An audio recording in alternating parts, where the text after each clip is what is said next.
So when did people start using social media for sex and relationships? I think that people started using social media for sex and relationships right when it really started, like right from the get-go when Facebook came out. We were able to private message people.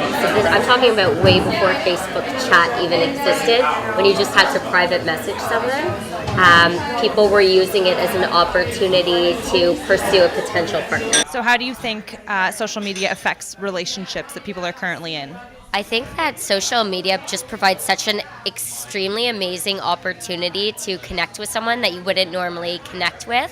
So this idea of, we meet someone out at a bar and instead of getting their number that night, we know, we have mutual friends, you can find out who they are, you can get them on Facebook, send them a message, make reference to something that happened that night, and then kind of seal the deal from there. So I think that it's just opened up so many more opportunities to meet and date. And what age group do you think is most active in this social media to find relationships and sex? I think that it's pretty much anyone that is interested in looking for a relationship or sex.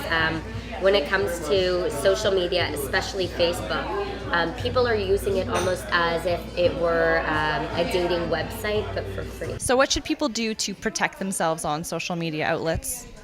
I mean, this is a day and age we're in. We have GPS on our phone. When we sign into anything, everyone knows where we are all the time. So I'm weirdly not as concerned with safety or harm. I mean, be smart. We're all, people who are using it, we're adults. Just be smart. Don't give out your private information. If you don't want someone to know where you are or what you're doing.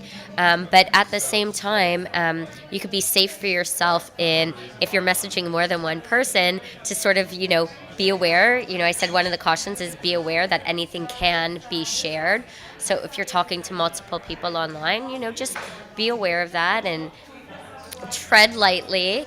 But in terms of safety, I mean, there's not really too much we could do other than just taking care of ourselves. So what direction do you think social media is headed in terms of relationships and sex?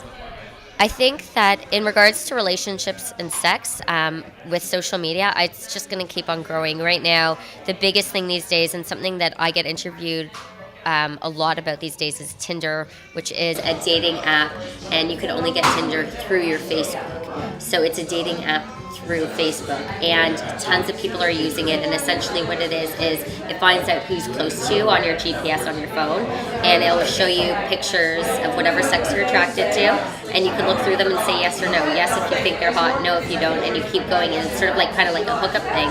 And now it was meant to be sort of a fun, playful, let's hook up thing, and now people are finding relationships and love through Tinder. And I think these apps through social media are going to keep growing, and we're going to depend on those as opposed to the traditional dating sites or going to kind of meet and greets or being set up on blind dates, because we could do it all our own, in our pajamas at home. Is Facebook the new black book? Facebook has definitely become the new black book. I don't think it's even a recent thing. It's, been going on for a while, and now it's just more in the know than ever because so many more people are on Facebook now than ever before. It is such a great opportunity, if interested, to pick up. You have many people. You could sit around and talk with them all day without it really affecting your work or other things that you're doing, getting to know their personality, how witty they are, is there a good repertoire, back and forth banter, etc. And you could look through their pictures to see the types of places they hang out and what they wear and who they associate with. And it's sort of a great way to get an idea about who someone is and who they want you to think they are.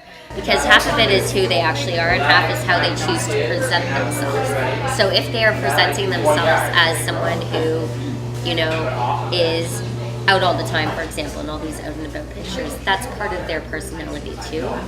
Whether it's really them or not, that's part of their personality too.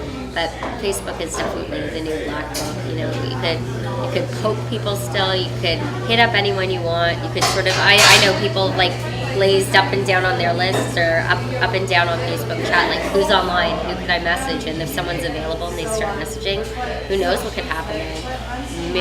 Wedding bells could be ringing in the future. You never know.